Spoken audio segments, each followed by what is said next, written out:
But you gotta have the cheat codes down there. Hello and welcome to Heart-Filled Truth, a place for real conversations rooted in Christ, resting in prayer, with Jesus at the center of them all. I'm your co-host Heather Hodges, and this is Laura Neal.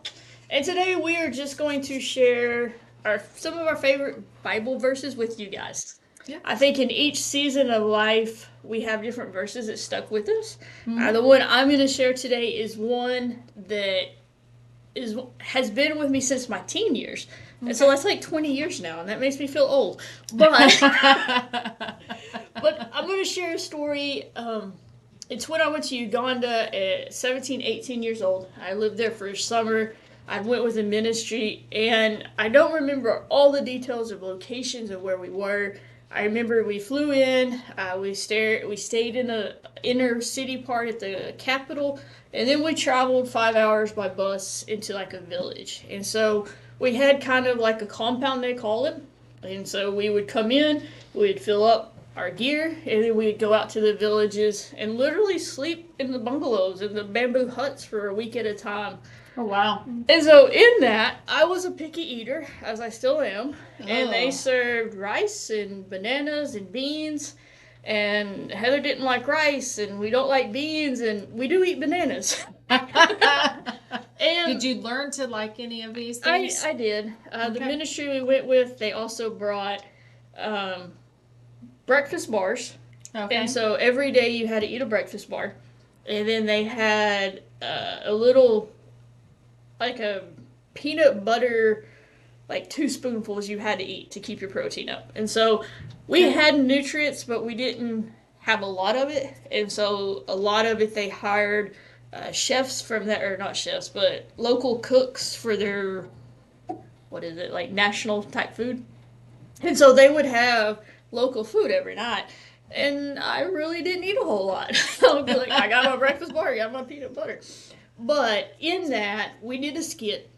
We would do a skit every day, and we'd go into the villages, and it's a skit that it shows the life of Christ, but before that, it'll go through creation. So it goes through creation, it goes, shows a couple of wars, and then it shows the battle of life and death and resurrection of it. And in that, you have a sword fight. And so I was on the side.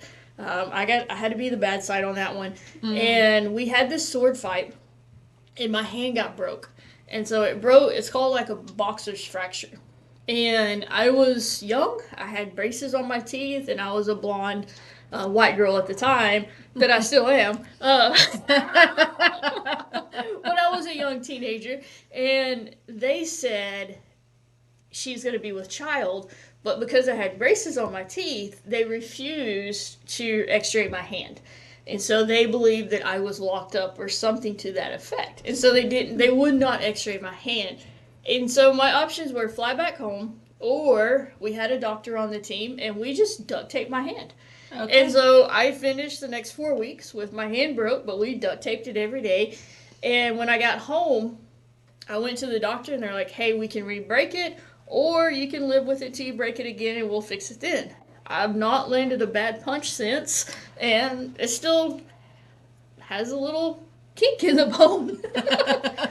But I remember one time in this trip specifically is we were at a village, and if you've ever watched The Lion King, part of the mountain range that it shows, it's between Kenya and Uganda. And we were at that village.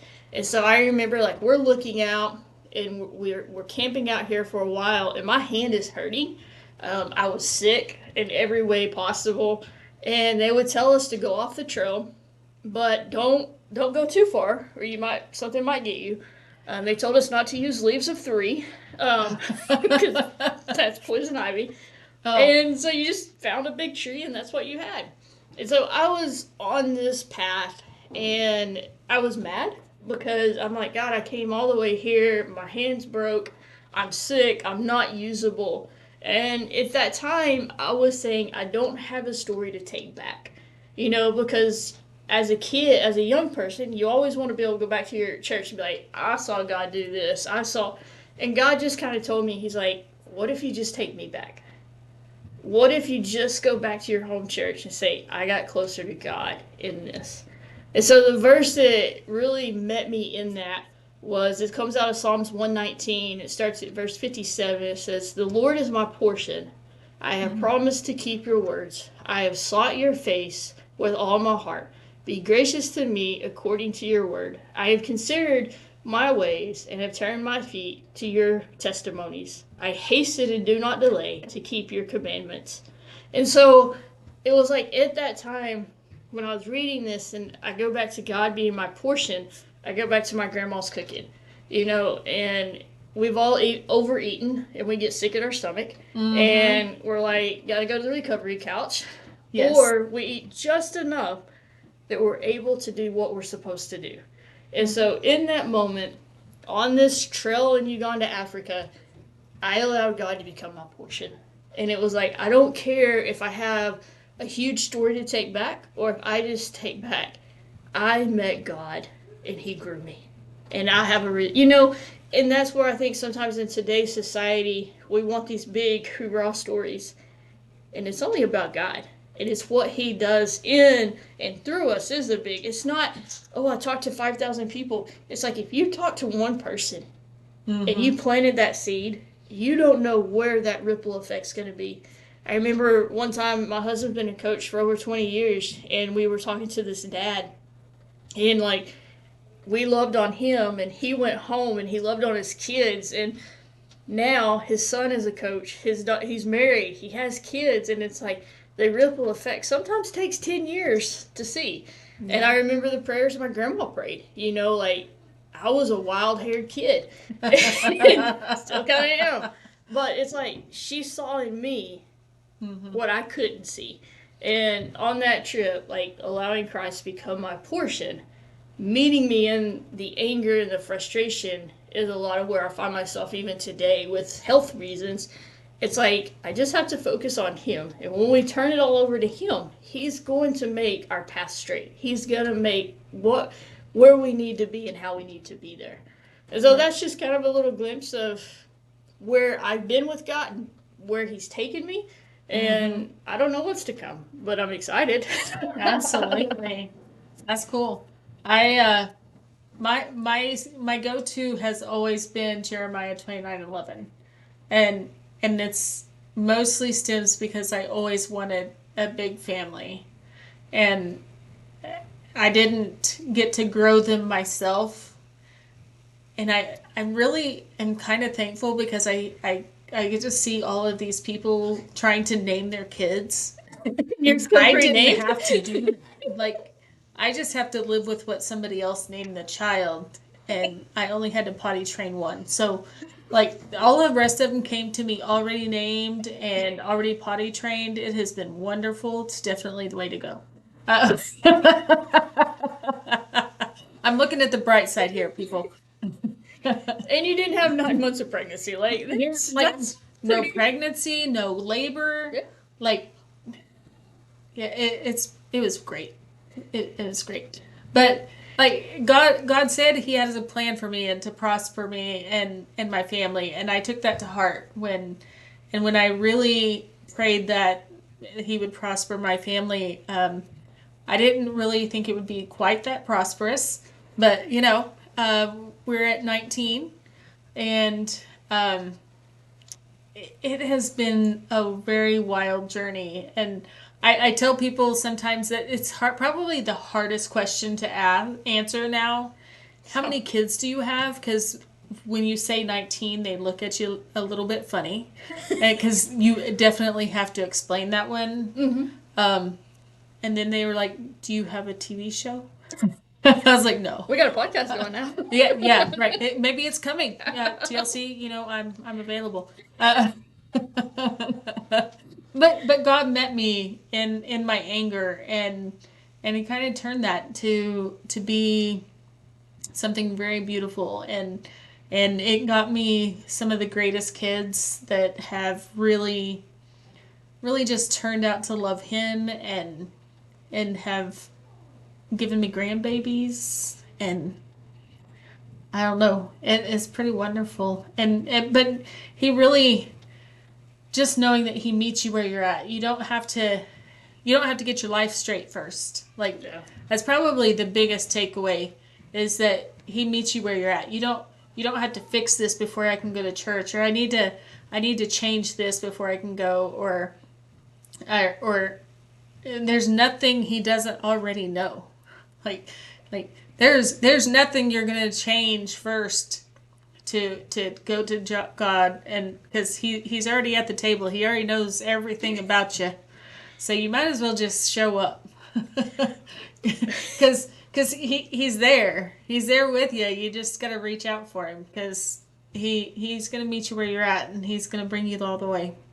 Well, and the second part of that verse is, it's like when you seek God Yeah. with all of your heart, Yes. and your life radiates that. You can see, I trusted the plans God has for me, and I submitted, and I sought Him, and you got 19 kids. Yeah. I just said, you know what, God, if I'm supposed to have kids, you'll give them to me.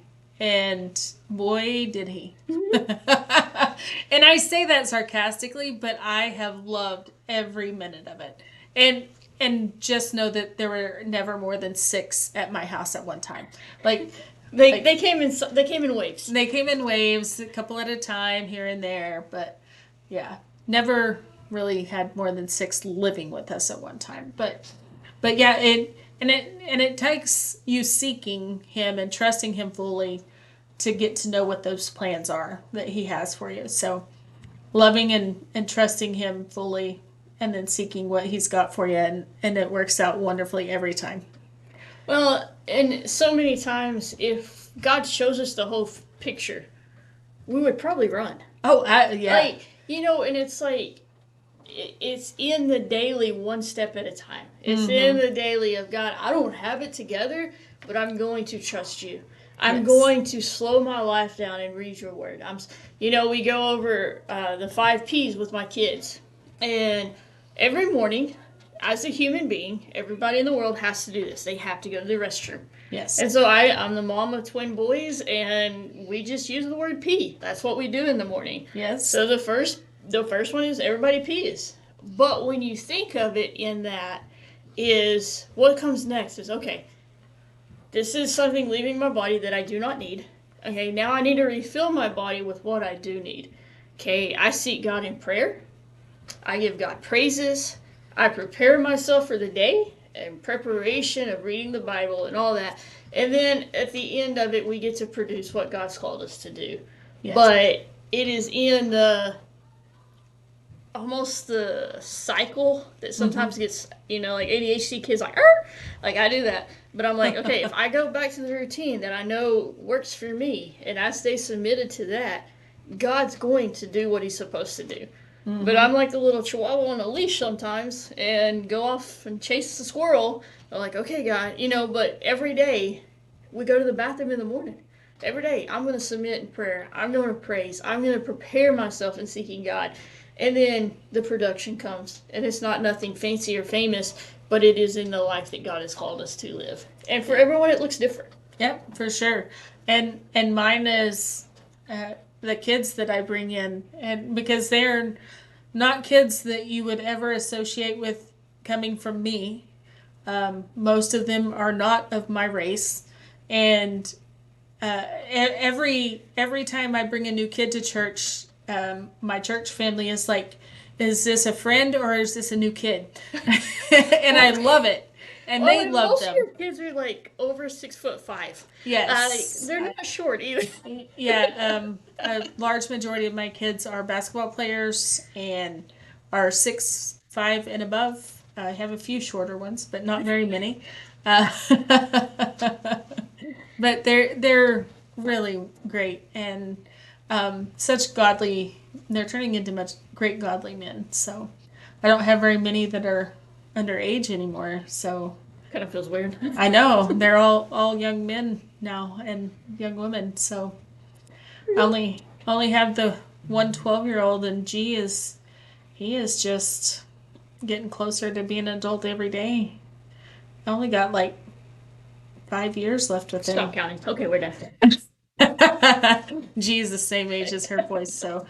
Well, today I hope that God spoke to you through the sharing of verses that have been life verses for us, sharing some times that we have trusted God, we've laid everything down, we've walked in the unknowing but trusting His plan fully. And so, if you're listening to this also on social media or some way, drop your favorite verse. Share with us a time that God met you and what verse that it was that got you through that season.